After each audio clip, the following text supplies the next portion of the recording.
फूट चांगली आली ना आता. हो, ह्याला तर किती छोटे छोटे पेरू आलेत. सगळीकडेच राहणार आता. आणि काय फुलकळी सगळीकडेच लागायला लागली.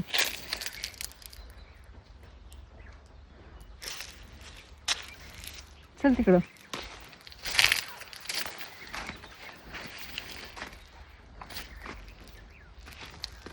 पेरू बघ केवढा आहे बघ. पण ते डाग पडल्याने नको घेऊ ते. अगं सनबर्न असतं त्याला. अगं खरंच आहे, ह्याला सनबर्न म्हणतात. पेरूंना पण ऊन लागलं की करपतात पेरू. आता ऊन कसलं बाळा डेंजर ऊन आहे माहितीये का. मला बघ किती छान पेरू भेटला. छोटेच चांगले आहेत. अजून तोडू का तुला? हा, तुमच्या सोशल मीडियाच्या मम्म्या जाग्या होतील, पोरीला विचारून देतील. बघ तुझी काळजी किती जण करतात माझ्यापेक्षा. बस का बाळा एवढे.